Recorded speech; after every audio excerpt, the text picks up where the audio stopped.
Hi, I'm Jean Stowers, and today we're going to talk about prefixes in reference to a medical term.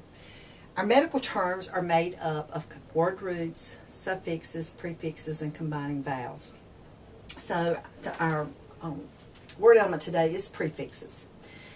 Keep in mind, not all medical words have a prefix. Okay? They'll have a suffix, but not necessarily a prefix. But just in showing you how the prefix works, I'm using these three terms here: bilateral, unilateral, and ambilateral. When we look at this word, we find that later is our word root. Okay?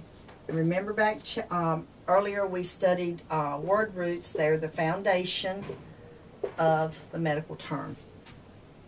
The suffix in each of these terms is al, and al means pertaining to. So we have a word root and we have a suffix. And then we have our prefixes. So bi is a prefix, uni is a prefix, and ambi is a prefix. Latter has not changed meanings in any of these terms. It refers to sides. Al has stayed the same. It's a suffix. It means pertaining to. But what we have here is three medical terms because we have three different prefixes. Our first one, bilateral. Bi means two, so we're talking about two sides. Unilateral, uni means one, so we're talking about one side. And ambilateral means both, so we're talking about both sides.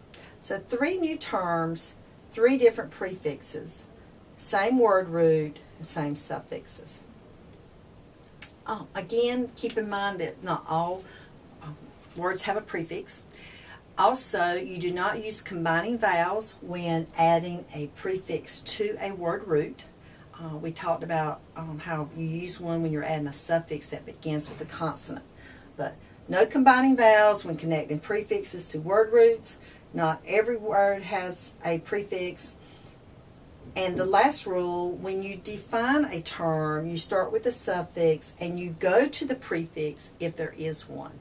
So in this case, these have prefixes, so we would say pertaining to two sides, pertaining to one side, and pertaining to both sides. Prefixes talk about numbers, measurements, positions, colors, and negatives. So those are the categories of our prefixes. Thank you.